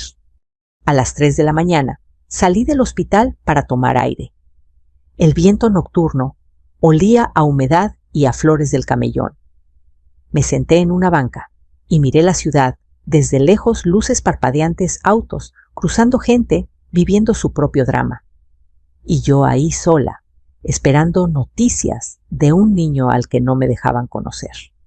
Saqué la cobijita azul de mi bolso. La acaricié con las yemas de los dedos, sintiendo cada puntada que había tejido, con amor, con prisa, con esperanza. Mateo, susurré, eres chiquito, pero ya estás siendo fuerte, como tu abuelo, como tu padre cuando era noble, y como yo que sigo aquí, aunque no me quieran. Las lágrimas salieron sin permiso. Me cubrí la boca para no sollozar. No quería que nadie me viera rompiéndome. Minutos después, recibí un mensaje de Luis: mamá, vete a descansar. No hace falta que sigas aquí. Ahí me quebré, porque mi hijo no entendía, porque nunca entendió, porque él había cambiado tanto, que ya no quedaba nada del niño que prometió que algún día cuidaría de mí. Respondí solo: estoy aquí si me necesitas. No hubo contestación. A las 5:10 de la mañana entré otra vez al hospital. La recepcionista me reconoció y me ofreció una silla. Yo obedecí en silencio. Afuera, la ciudad empezaba a despertar. Adentro, mi corazón seguía sin encontrar lugar. De pronto la doctora salió de nuevo, esta vez con una expresión más tranquila. Tenemos mejores noticias. Mateo está estable, no completamente fuera de peligro, pero muy estable. Su oxigenación mejoró bastante. Cerré los ojos, dejando que el alivio me hundiera en la silla. Gracias a Dios, susurré. La doctora sonrió. Señora, usted fue la única que respondió la llamada más importante. Eso también vale. Ese comentario me atravesó, porque confirmé lo que sospechaba cuando necesitaban algo. Ahí sí era familia. Minutos después, Luis salió a mi encuentro. Mamá, dijo con voz baja, gracias por quedarte. Por un momento pensé que iba a abrazarme, pero no lo hizo. Después hablaremos, añadió, como si necesitara distanciarse otra vez. Yo solo asentí. Lo miré caminar hacia la habitación de Mariana. Me quedé ahí, en el pasillo, rodeada de gente que no conocía, sintiéndome más sola que nunca. Entonces, en ese silencio extraño, entendí algo que nunca había querido aceptar. Mi hijo ya no era mío. Yo seguía haciéndolo todo para él. Pero él ya no me pertenecía a mí. Le pertenecía a otra familia, a otra mujer, a otra vida. Y aunque dolía en un lugar que no sabía que existía. También supe que sin importar cuántas veces me cerraran la puerta, yo jamás dejaría de ser su madre. Ni la abuela de ese pequeño que acababa de llegar al mundo luchando por respirar. Y sin saberlo aún, aquella noche solo fue la antesala del golpe más duro que estaba por venir. El amanecer del día siguiente me encontró sentada en la misma silla metálica donde había pasado la noche entera. El hospital tenía ese olor frío y punzante a desinfectante que se mete entre los huesos y te roba el ánimo. La recepcionista cambiaba de turno, los enfermeros iban y venían, y yo seguía ahí, con la espalda rígida y los pies dormidos. No había pegado los ojos, pero tampoco sentía sueño, solo una especie de vacío que me dejaba sin aire. Luis salió finalmente de la sala de maternidad. Caminaba despacio, con los hombros vencidos, como si cargara un peso que lo aplastaba por dentro. Cuando me vio, intentó sonreír, pero la sonrisa se deshizo antes de nacer. Mateo está mejorando, dijo con la voz ronca. La doctora dice que está respondiendo bien. Cerré los ojos y respiré hondo. Gracias a Dios, susurré. Luis se sentó a mi lado, pero dejó una distancia casi simbólica entre nosotros. Era un hueco pequeño, pero lleno de años de silencios de heridas. Mamá, empezó lo de ayer. Lo siento. Quise creerle. Quise pensar que al fin había una grieta por donde podía entrar un poco de luz. Pero también sabía que una disculpa sin cambio es solo una palabra más. Hijo, respondí con suavidad, a veces lo que duele no es lo que dicen, sino lo que no dicen. Él bajó la mirada. No dijo nada. A media mañana, una enfermera se acercó con una carpeta en mano. La señora Teresa Prieto preguntó. Asentí. Luis volteó sorprendido. Necesitamos hablar con usted sobre un asunto administrativo, continuó la enfermera. Es sobre los gastos de atención neonatal. Luis se levantó de golpe. Yo soy el padre, dijo con firmeza. Dígame a mí. La enfermera consultó sus papeles. Aquí aparece otro número de contacto. El principal es el de la señora Teresa. Nos indicaron que ella se haría cargo del anticipo. Sentí un golpe seco en el estómago. Luis palideció. ¿Un anticipo yo? Yo no sabía nada, balbuceó. La enfermera insistió. La familia de la señora Mariana aseguró que usted, señora, cubriría los 18,500 pesos pendientes. Necesitamos resolverlo hoy para continuar con el tratamiento. Ahí estaba la verdad desnuda. No habían puesto mi número por cariño, ni por respeto, ni porque quisieran que estuviera cerca. Lo habían puesto porque necesitaban dinero, porque era útil, conveniente, práctico.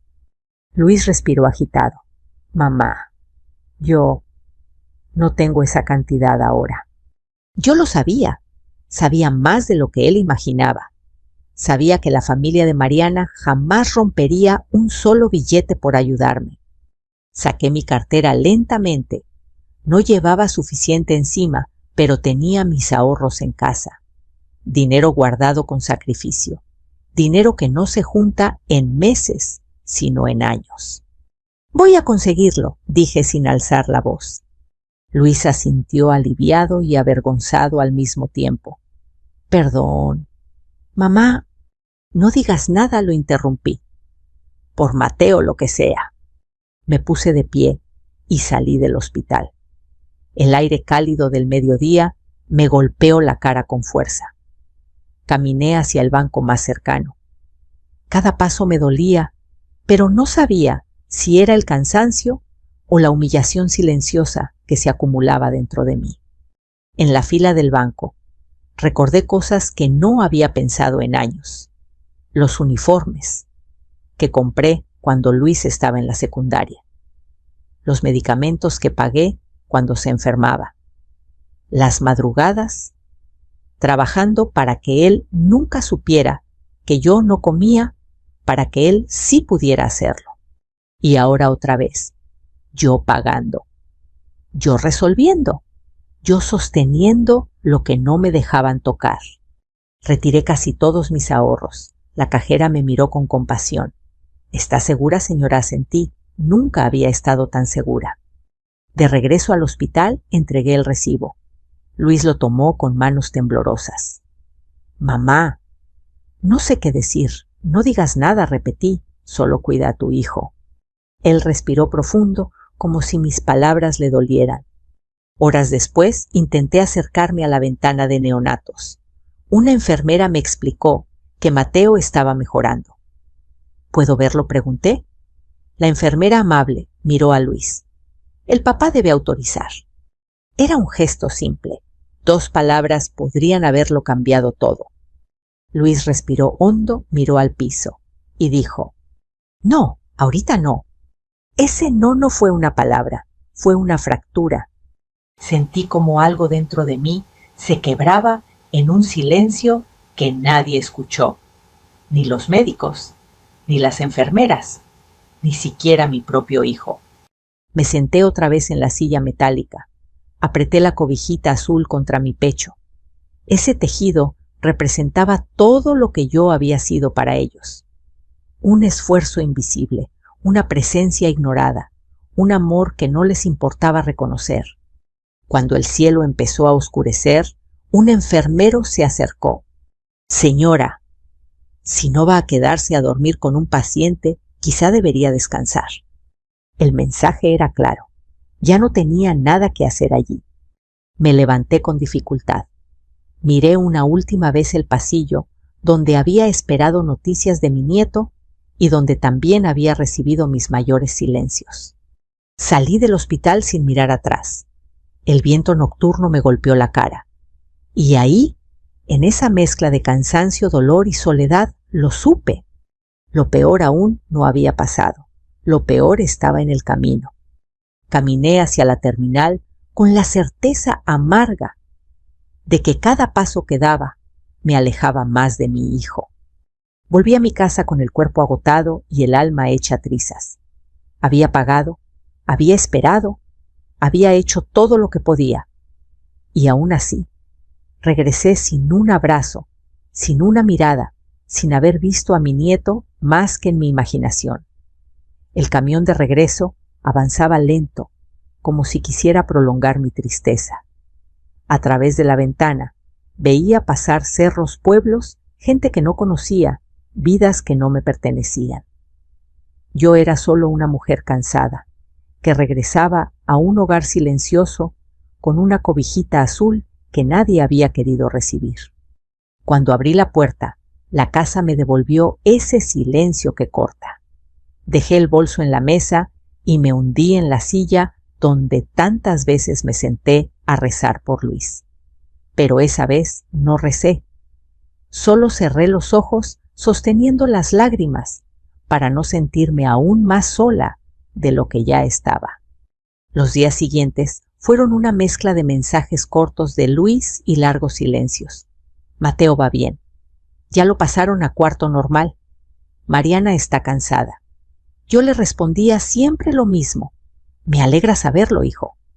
Pero él nunca preguntaba cómo estaba yo. Nunca mencionaba el dinero. Nunca mencionaba mi viaje. Parecía que yo no había existido en esa historia. A veces por las noches me quedaba mirando la foto que Luis me mandó una semana después, Mateo dormido, un gorrito enorme, cubriéndole la cabeza, una mano diminuta, asomando bajo la manta del hospital. Esa foto la imprimí, la puse en un marco barato y la coloqué sobre la repisa como si pudiera fabricar la presencia que no tenía. Los meses se fueron acumulando como polvo en los rincones. Luis cada vez sonaba más tenso por teléfono. Me decía que Mariana discutía a menudo con su madre que la economía estaba mal, que la casa de los suegros era un campo de batalla silencioso.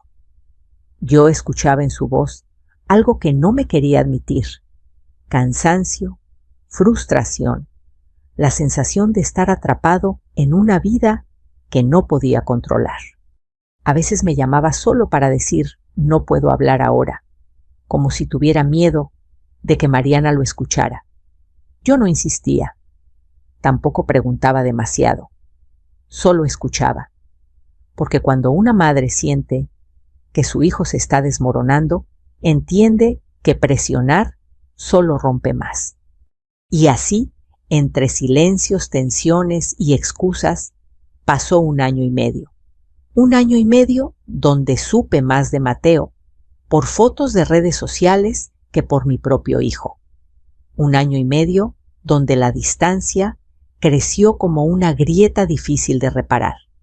Hasta que una noche el teléfono sonó. Era un número de la Ciudad de México. Sentí un escalofrío idéntico al que sentí aquella vez en el hospital. Bueno, ¿la señora Teresa Prieto? Sí, soy yo. Le llamamos del Hospital General. Su nuera, la señora Mariana Rivas, ingresó hace unas horas. Sufrió una crisis severa. Está fuera de peligro, pero necesita reposo y supervisión. Tragué saliva. ¿Y mi hijo? ¿Y Mateo? Su hijo está aquí, pero la situación en la casa era muy tensa.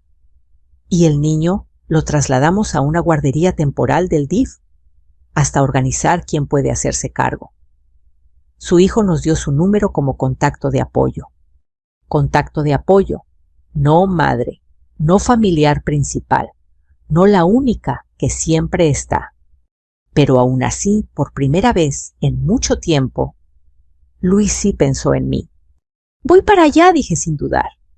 Guardé unas pocas mudas de ropa, mis medicinas, y sin pensarlo, la misma cobijita azul que nunca pude entregar. No sabía cuánto tiempo estaría allá, pero sabía perfectamente por qué iba por Mateo. El viaje de noche fue distinto al anterior. No sentí miedo ni resignación. Sentí un tipo extraño de calma. Iba por decisión propia, no porque me necesitaran como billetera, sino porque yo lo había decidido. Iba como mujer, como madre, como abuela. Llegué al amanecer. El cielo estaba gris y húmedo. En la entrada del hospital vi a Luis sentado en una banca con los codos sobre las rodillas y la cara hundida entre las manos. «Hijo», dije acercándome. Él levantó la mirada y por primera vez desde que era niño lo vi llorar sin esconderse. Se puso de pie y me abrazó fuerte con desesperación. «Mamá, lo arruiné todo», sollozó. «Mariana, yo, Mateo, no sé qué hacer. Se nos vino todo encima. Me quedé sin trabajo. En la casa de mis suegros había gritos todos los días. No puedo más». Le acaricié la cabeza. «Tranquilo, hijo. Estoy aquí». Él negó con la cabeza. «No lo mereces, mamá. Después de todo lo que te hice, no mereces venir a ayudarnos». Lo miré con ternura dolorosa. Tal vez no dije, pero Mateo sí. y tú también mereces una oportunidad de aprender. Luis bajó la mirada como un niño regañado pero aliviado. Fuimos juntos a trabajo social. Ahí nos explicaron la situación. Mariana necesitaba reposo, Luis estaba emocionalmente colapsado y Mateo necesitaba un hogar temporal. ¿Está dispuesta a cuidarlo?, me preguntó la trabajadora social. Miré a Luis temblando y respondí con una firmeza que me sorprendió incluso a mí sí. Me lo llevo conmigo. Luis me miró como si le hubiera devuelto el mundo. ¿De verdad, mamá? De verdad, respondí, pero con una condición. La que sea. Esta vez no vengo a ser tu billetera, ni tu sombra, ni quien recibe las humillaciones. Vengo por Mateo y porque sigue siendo mi hijo. Pero si queremos que esto funcione, me van a respetar, tú y Mariana. Luis puso una mano sobre mi hombro. Te lo prometo, esta vez sí te lo prometo. Cuando finalmente pude abrazar a Mateo, sentí que el mundo se detenía. Su cuerpecito caliente se acomodó en mi pecho con una confianza que no merecía, pero que agradecí con todo el corazón. Tenía el olor a leche, a crema de bebé y a cielo nuevo. Lo sostuve fuerte, lo respiré, lo memoricé, y mientras lo acunaba, comprendí algo que nunca había querido aceptar. No importa cuántas veces me cerraron la puerta, yo seguía aquí, porque era madre, porque era abuela, porque era Teresa Prieto, y por primera vez en mucho tiempo no esperé permiso para amar. Los primeros días con Mateo en mi casa fueron un bálsamo extraño. Mi hogar, que llevaba años sumido en un silencio espeso, de pronto volvió a tener vida, risitas en la mañana, balbuceos, llantos suaves que llenaban los vacíos de mis paredes. Me descubrí a mí misma, caminando más despacio, para no despertarlo calentando leche, mientras tarareaba canciones antiguas, como si mis manos recordaran una rutina que había dejado de hacer hacía más de 20 años. Cada vez que lo alzaba en brazos, Mateo apoyaba su cabecita en mi pecho, como si ese espacio fuera suyo desde siempre. A veces me observaba con los ojos muy abiertos, como si quisiera descifrar quién era yo. Y cuando sonreía, en medio de esos intentos, el mundo se me acomodaba un poco más. Era frágil, sí, pero tenía una fuerza silenciosa que me hacía sentir que todo ese dolor valió de algo. Luis me llamaba seguido. ¿Cómo está Mateo? Bien, hijo. Comiendo bien, durmiendo bien. ¿Y tú, mamá? La pregunta me sorprendía cada vez. Antes nadie me la hacía.